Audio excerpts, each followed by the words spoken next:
ஓம் சக்தி. குருவடி சரணம், திருவடி சரணம்.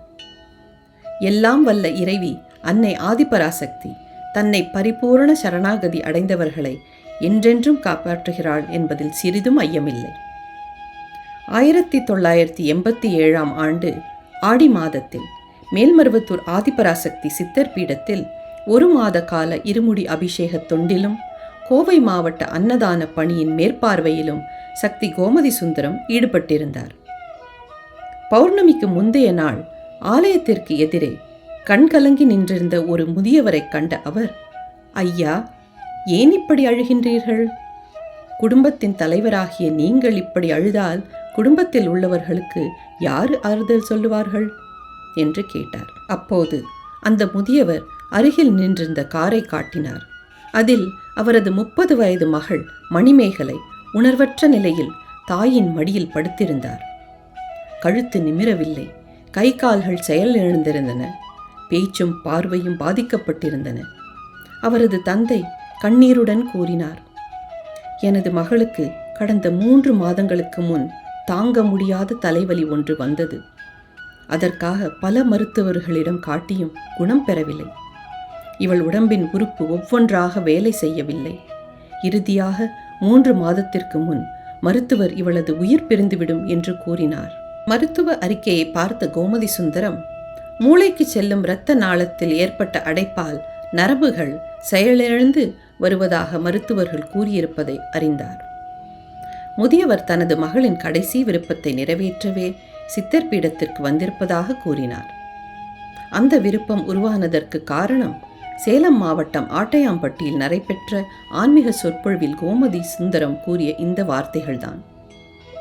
ஒரு பௌர்ணமி தினத்தன்று பல மருத்துவர்களாலும் கைவிடப்பட்ட நிலையில் உள்ள ஒரு நோயாளி மருவத்தூர் மண்ணிலே தங்குவாரேயானால் அம்மண்ணில் உள்ள 21 சித்தர்களை வேண்டுவதாலும் இவர்களின் தலைவியான ஆதிபராசக்தியின் ஆசியாலும் அவர் பிழைப்பதற்கு வழியுண்டு.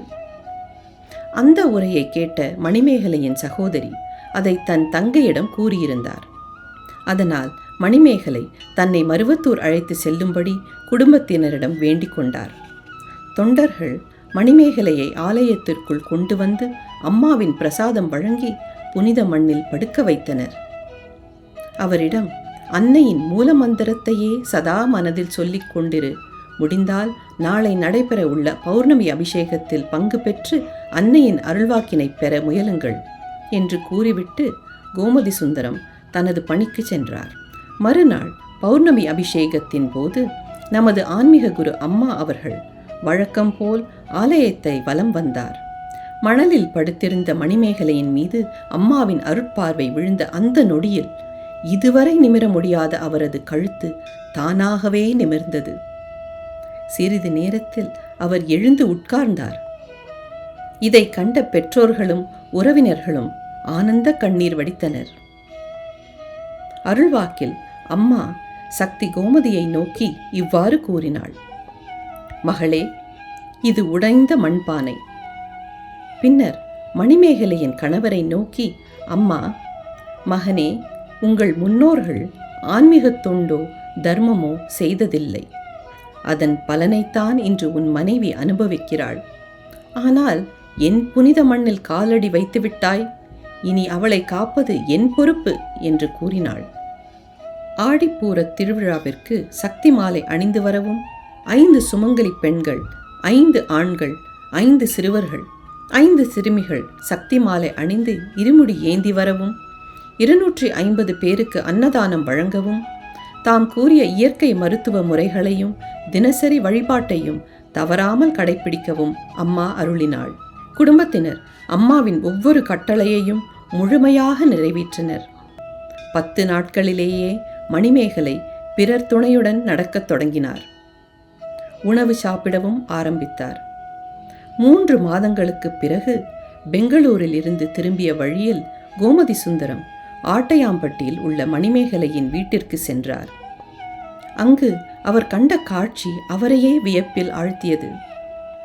மரணத்தின் விளிம்பில் கிடந்த அதே மணிமேகலை ஆரோக்கியமாக தன் ஆண் குழந்தையை இடுப்பில் சுமந்தபடி விருந்தினர்களுக்கு மகிழ்ச்சியுடன் உணவு பரிமாறிக் கொண்டிருந்தார். அந்த காட்சியை கண்ட கோமதி சுந்தரம் இது அன்னையின் கருணை, மருவத்தூர் மண்ணின் மகிமை, குருவின் அருட்பார்வையின் சக்தி என்று உணர்ந்தார். மருத்துவர்களால் கைவிடப்பட்ட உயிருக்கு ஆடிப்பூர விழாவில் பங்கு பெற வைத்து ஊழ்வினை தணித்து மறுபிறவி அளித்த அந்த நிகழ்வு, பருவகாலத்தை பொறுத்து இயற்கை அமைவது போல மனிதர்களாகிய நீங்கள் செய்த பாவங்கள் தணிவதற்காகத்தான் ஆடிப்பூரம் போன்ற விழாக்கள் என்ற அன்னையின் அருள்வாக்கினை இன்றும் பக்தர்களுக்கு உணர்த்தி கொண்டிருக்கிறது. ஓம் சக்தி. அம்மாவை நினை மனமே, மேல்மருவூர் அம்மாவை நினை மனமே. Please like, share, and subscribe to the Bangaru Amma Global YouTube channel for more inspiring and uplifting videos like this one.